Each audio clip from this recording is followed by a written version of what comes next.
Hello and welcome to the latest edition of the Fore-All Podcast. I'm Jesse Morrison alongside Max Bechtold. It's been a couple of weeks since we've done a podcast. So we'll have two tournaments to talk about, the Toto Japan Classic and the Annika. But we wanted to start with some news. Um, Basically, I will put it as regular LPGA tournaments, so non-majors, Yep. are going to be a lot more fun to watch now. There's going to be more technology involved, more camera angles. Been a good backing by the company FM in this. Max, if you want to go further into it, that's just kind of how I'm kind of dumbing it down a little bit. It's just like that's kind of how I read it as this is going to be awesome for non-major tournaments. Yeah, LPGA viewing is going to be drastically different in 2026. And I think that's fair to say. Even though on the surface it feels like obvious changes, these are big time changes for the LPGA. FM, as you mentioned, an insurance company. They've been a partner with the LPGA for a couple years. They obviously sponsor the FM Championship, played in Boston, which is a big time event, has one of the biggest purses in women's golf. They've been a big supporter. They sponsor Megan Kang. They sponsor Lottie Woad. Like, this is a sponsor that is really dedicated to women's golf. And they've decided to invest a lot of money into improving LPGA coverage. And the probably most important part of this is that every single round, as long as what they're saying is accurate. I feel comfortable saying that it is because I don't think they'd put it in there if it wasn't. Every single round will be broadcast live, which is a big change for the LPGA. It feels like a kind of baby step, but for the LPGA, this is huge. And so every single round broadcast live between Golf Channel, or CNBC. I know they're involving a lot more. We're going to see that this week with the CME Group Tour Championship. CNBC is carrying around, and so that will be a lot more common moving forward, which I think is a great change. I think using the full kind of suite of channels is a good idea, but also they're going to have 50% more cameras, which is a huge change as well. If you watch the LPGA, you know that most rounds focus on probably two groups at most, and that's Yep. most of what you see. Now we're going to have 50% more cameras. So we're going to be able to see a lot more groups, a lot more golf action. We're not going to just see the big time superstars in the first couple rounds. We'll probably see a few more groups, which is great. And then we're going to have drones, which is awesome. More slow motion, more shot trackers. Basically, what it was described as in the article is that most standard rounds will look like majors looked in the past, which is a big change. And I think phenomenal for the LPGA Tour. Yeah, I mean, you mentioned it. What I think is great is just like it's going to seem more big time. It's going to, you're going to have the opportunity if you're, say an Esther Henseleit fan. Yeah, You might get to see someone like her exactly. way Yeah. more than you would in prior years. And because like not everyone is the fan of the top players. Like I mean they might like them, but like they're attached to somebody because they're from that country or they're um you know they signed an autograph for them 5 years ago. Like Yeah, I mean, and it's just like it's an opportunity to get more young stars, more yeah, promotion. Like for example, before I covered this, I was a huge Nelly Corda fan before 2021. Obviously, in 2021, she was in every featured group. All of her shots have been broadcast since then. Like we get it, Nelly Corda's a huge star, but before that, she wasn't. And every once in a while, she'd be shown a lot, and it'd be a lot of fun. Now we're just going to get more opportunities for that for these new young stars kind of coming up.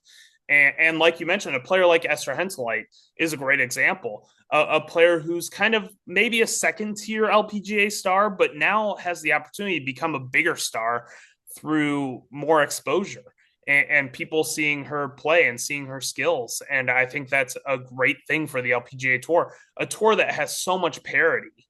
Now Mhm. you're going to be able to see that depth more. Yeah, and I think the TrackMan technology too that they're expanding is going to be great for, I feel like there's a lot of golf fans that are, and this is totally a compliment, like they're nerds about golf. Yeah. And that is going to, have better ball tracking technology and just, different ways to, uh, understand the game better, I feel like. So I think that's a really positive change. There's nothing about this that I see as a negative at all. No, it's all upside. It's all positive. This will 100% help the tour. And I gotta give so much credit to LPGA Commissioner Craig Kessler, who in his opening press conference talked about how he wanted to improve the broadcasts of the LPGA Tour. He wanted to get more hours. He wanted to get more coverage. He wanted to get better coverage. And before his first year is already even up, he's done that. And this is an incredible win for the LPGA Tour.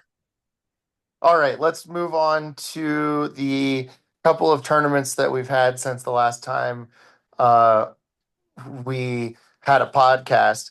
And we had some serious drought ending wins. And let's start off in Japan. Toto Japan Classic, a couple weeks ago now, or like a week and a half ago now. Uh, that was, for a tournament that again didn't have a very good field.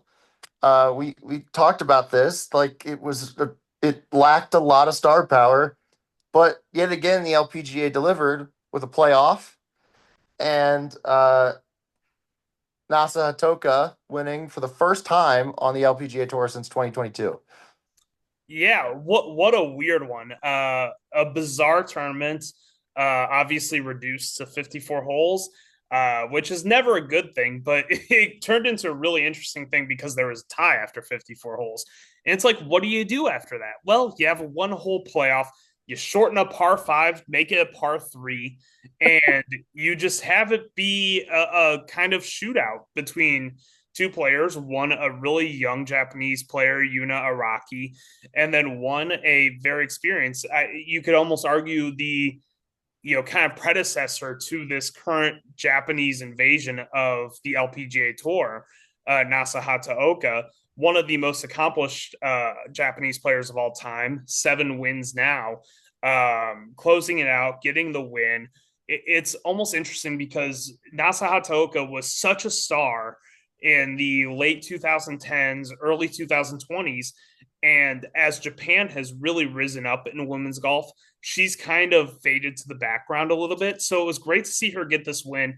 This was really one of the first times she was in true contention since that 2023 US Women's Open at Pebble Beach, where she was in the final group. She was in the lead at one point in the final round, ended up losing to Allison Corpuz. So it was really great to see her get this comeback win in a season of comebacks on home turf. One of the biggest stars still in Japan. Great stuff by Nasa Hataoka, and a good job by the LPGA Tour getting this getting this event finished and finding a satisfactory way. Because obviously we've had the Arkansas Championship, which earlier this year got shortened, didn't have an official winner. Uh, Yeah, again, we've decided that the Arkansas Championship should be played on a simulator. and speaking of, I mean, Nasa Toka has dominated at that event, and I think she was one of my picks to win that event. So who knows if that would have gone for if she might have won it, but great job by her winning this. It was super interesting, super exciting, and good work by everybody involved. Getting this finish, getting an official winner, and getting a great official winner.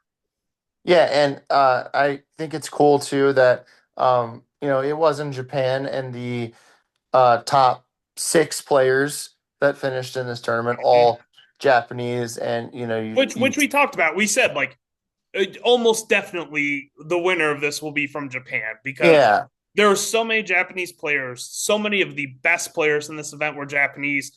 We saw a lot of these young stars that we've been talking about all year, kind of in contention, getting up there. So that it was this event. I think has a lot of potential for the future because Japan is thriving so much in women's golf. yeah, and you see Miyu Yamashita. She finished in there, number three. She's one of the top, bright uh, Just announced Japanese stars. clinched rookie of the year.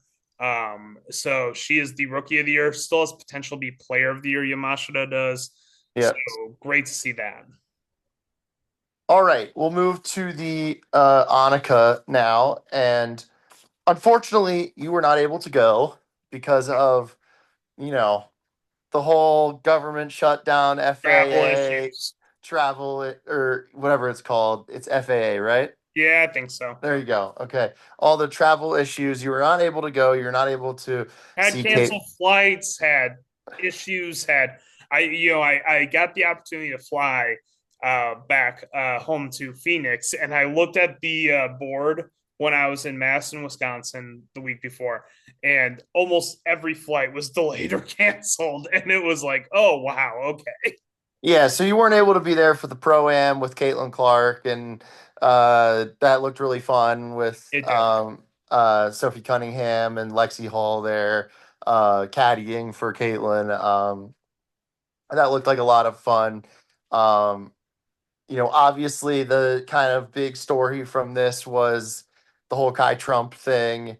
Um, I think that quickly kind of lost out because she ended up finishing last and missing the Yeah, cut. And I do want to speak on Kai Trump for a second here because I see a lot of I don't know how to say this without giving away anything politically, but I will say I've seen a lot of people both on the left side and the right side commenting on this. I think they're both wrong. A lot of people on the left side are saying, "Oh my God, she was terrible. Like she's awful." A lot of people on the right side are like, "Oh my God, she proved that she belonged." And I think it was a little bit of neither. I do think that she didn't belong. She clearly looked like an amateur out there, and she clearly looked like not an elite amateur. That being said, I thought her performance was kind of impressive and was a lot better than I thought it would be.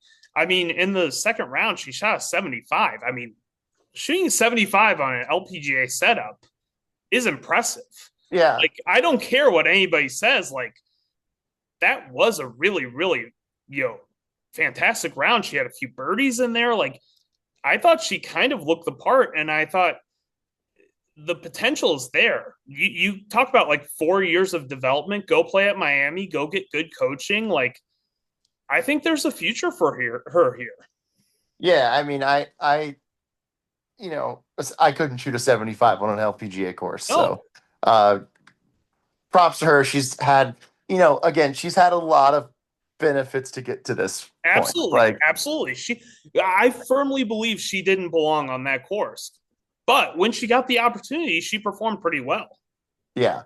Um, how'd you feel like the players handled the whole situation? I didn't see too much of it. I thought Nelly, who got asked the question in her press conference, as you would expect, I thought she handled that phenomenally. She gave props to Kai Trump.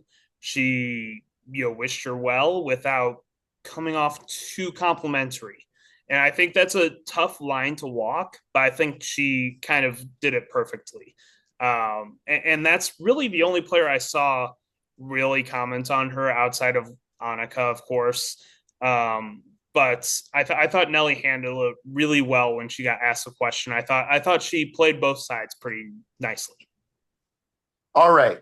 Now, I know you're going to be fired up about this. Oh yeah, Uh, because we have been, or you have been on the Lynn Grant train for years. This wasn't one of these events that went into a playoff or anything like that. We got a comfortable three-stroke win by Lynn Grant. Uh, you know, former ASU Go golfer. We Devils. both went to ASU. You love her game. She shown a lot of potential. Has won a good amount on the European tour, but this was her first time winning on the LPGA tour since 2023. Um, she played really well. 68, 63, 65, 65. I mean, you can't get much better than that. No, she was phenomenal. Once again, go Devils. Uh, Great to see an ASU grad. Obviously it's not unusual seeing an ASU grad doing great on the LPGA tour. We've got a few of those, but always great to see that. I think her final round showcased a lot of things because her front nine, she shot 4 under. So you see that explosive ability she has. She's a long hitter. She is a phenomenal iron player. She can really go after a golf course, go attack it, go get it. But I was really impressed by her back nine because it was all about maintaining. She built up a big lead and then she kind of backed off the gas pedal a little bit. She decided to play a little safe. She got a lot of pars. She was hitting a lot of shots to mid range, like kind of, a decent look at birdie, but she was making sure she was making pars. She made 6 pars on that back nine, 2 birdies, bogeyed the last hole, but that wasn't really a bogey. It was kind of a playing it safe kind of thing. So that was a little misleading. But I was really impressed by that ability to finish and that ability to not get caught up in everything. Obviously, this is a course that suits her very well. It's a course that Nellie's played or won on 3 times. Lynn Grant and Nellie, even though Nellie obviously a better player, but Lynn Grant and Nellie have very similar styles of play. And so it's not a huge surprise to see Lynn Grant play well. It's a course that really suits players who hit the ball long, and obviously Lynn Grant hits the ball about as long as anyone on the LPGA Tour. And I thought she really showed out. I thought this was a really impressive performance. The kind of performance that will probably make me pick her as one of my Player of the Year favorites next year. Once again, and so, yeah, I was very impressed by her. I think she's in for a big season next year. I know I've been saying that for probably 3 years now, but this was a great, great performance out of Lynn Grant. Yes, and just for anybody that wonders, that there's there is ASU bias here in this Max take, but Yeah, I think if she didn't go to ASU, he would still be pretty pumped up absolutely. about her Yeah. game because he just like She I've plays the never. style of golf that I really, really enjoy. Yeah, that's what I was gonna say, and um I just hope that this can, propel her forward because, as you said, when she's on, she's a really, really fun player to watch. And I think that, that second, that back nine, kind of showed some maturity from her Absolutely. as far as just being able to not just be like, okay, I'm just going to go out here and, try to bomb everything. What And I'll say is the back nine on Sunday was so boring to watch, and that's what impressed me so much is because Lynn Grant does not play boring golf, but she played boring golf on Sunday afternoon and it won her the tournament. yeah, sometimes you've just gotta, stay under center and run the football, Yeah, and that's what she did in that down the in the back nine, and that's impressive. I wanted to point out one more thing before we get to the previewing the CME Group Tour Championship, uh, the probably the biggest tournament outside of the majors, wouldn't you say? yeah, Yeah, probably the biggest tournament outside of the majors. Uh, I just thought it was super cool what Brooke Matthews did, and especially getting making that hole in one, getting a Lamborghini for making that hole in one. That was pretty sick, I yeah. gotta say. Absolutely. It was a huge viral moment. And also she that helped her clinch a spot in the CME Group Tour Championship, which was amazing. Like that was honestly the most fun part of the back nine. Once again, because Lynn Grant played boring golf. The most fun part of that back nine was seeing players like Brooke Matthews and Lucy Lee clinch their spots in the CME Group Tour Championship, because anyone can go win that. And it's a huge payday. And so it's a big deal to get in there. And so props to Brooke Matthews, props to Lucy Lee for really rallying, especially on the back nine, securing their spots. That was great stuff to watch. And that hole in one was awesome, of course. And it provided a great viral moment, a moment that a lot of people are talking about, because there's a lot of talk about, oh, should she get that car full time? Oh, it's only a 2-year lease. Oh, but the LPGA players actually like that it's a 2-year lease more because they don't have to pay the taxes as much and whatever. Like it created a lot of conversation that was actually kind of interesting to look at. Hey, I'll take a Lambo for a couple years. One more player I wanted to hit on, because she's kind of my new Lynn Grant. Okay. And she has been for a lot of the season, is Austin Kim, who I have been a big advocate for all year. Plays very similar golf to Lynn Grant, that kind of long hitting elite iron player. I love Austin Kim's game, and I think she finished 4th this week, played really well at the KPMG this year, had some really good moments at the US Women's Open this year. Watch out for her in 2026, because I think she could be a real big time breakout player, potentially get into the Solheim Cup team. I think she'll get her first win, will be definitely a big time player in the majors. So watch out for Austin Kim. All right, let's move on to the CME Group Tour Championship. Other than the Grant Thornton last tournament of the year, correct? Mm-hmm. Yep, yeah, the last official kind of LPGA tournament. Yes. Yeah. Other than there's a couple fun tournaments left. Exactly. Grant Thornton being one of them. And the PNC also. Yeah, that's PNC. Thornton, which Nelly Court is back in the field for, alongside her father Peter.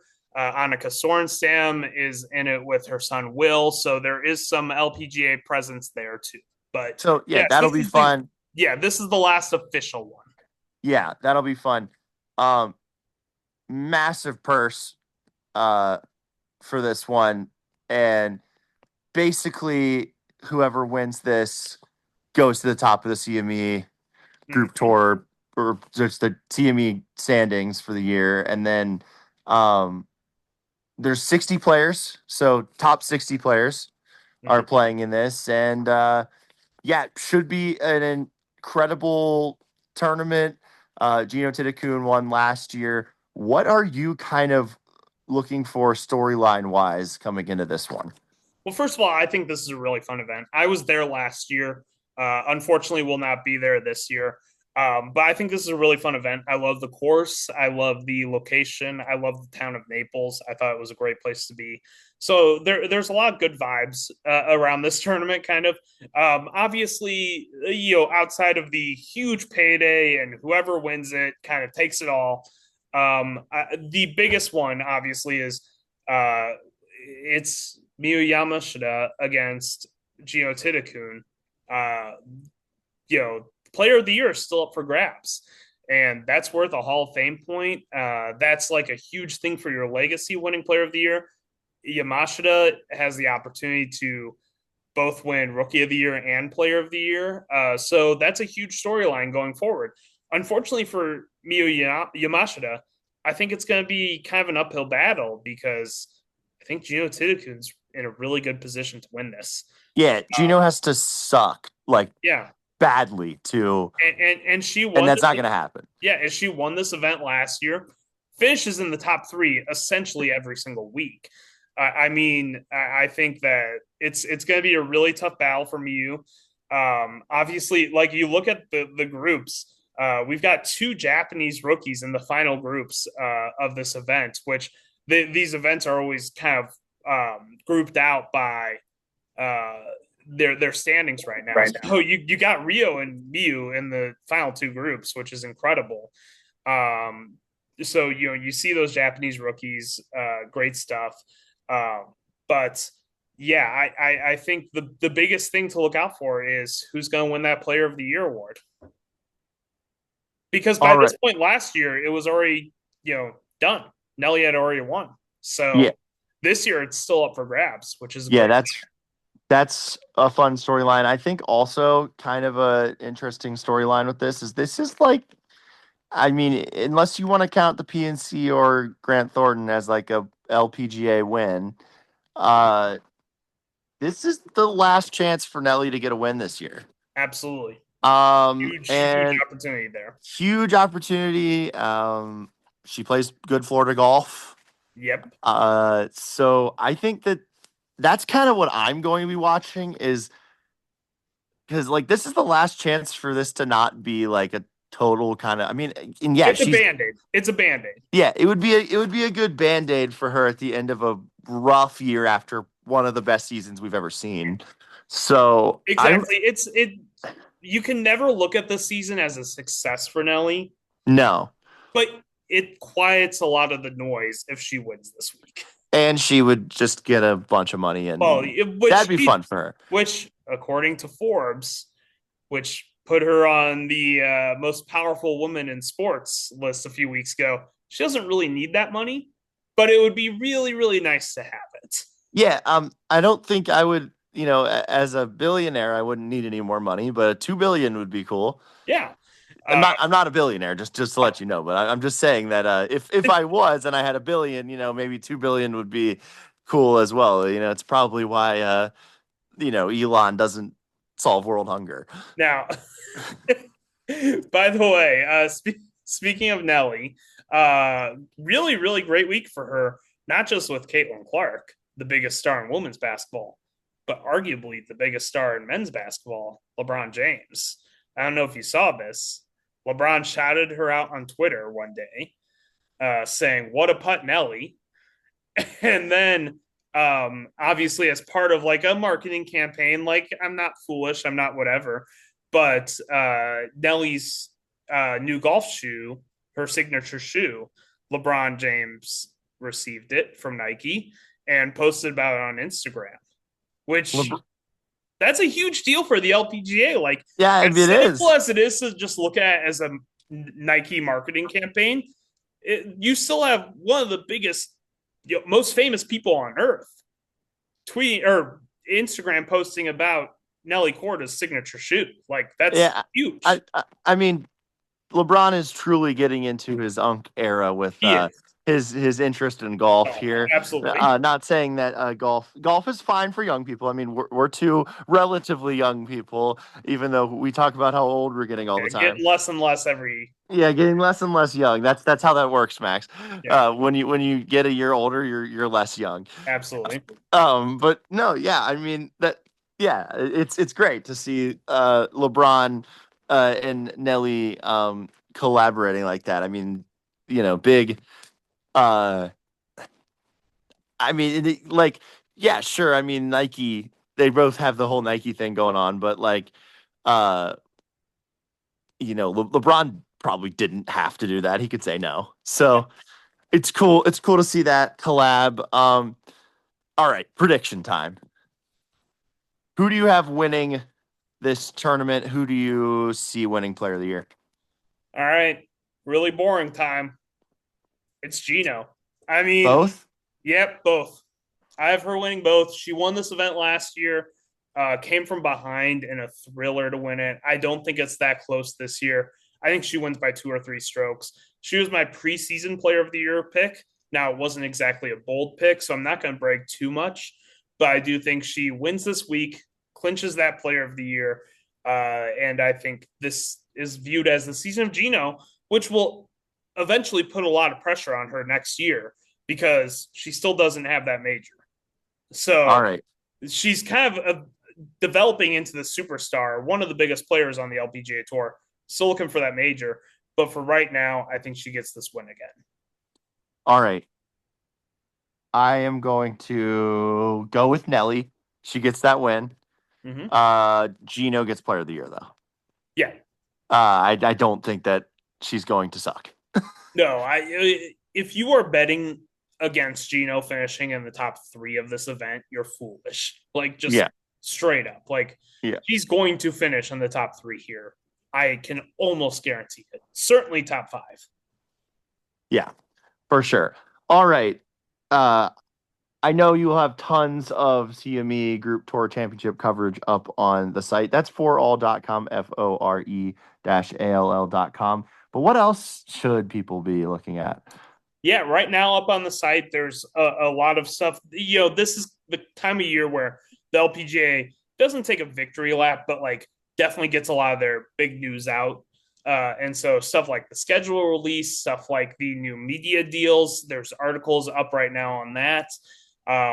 Coming up, there'll be a lot of postseason coverage because obviously this is the end of the true season for the LPGA. So there'll be, my personal picks for player of the year, rookie of the year, breakout star of the year, stuff like that.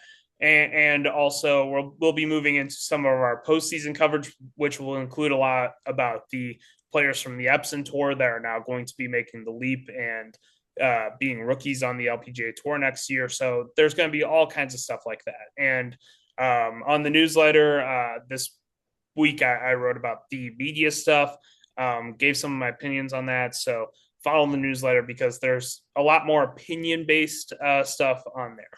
Yes, please subscribe to the newsletter, and we will be back next week talking about the CME Group Tour Championship.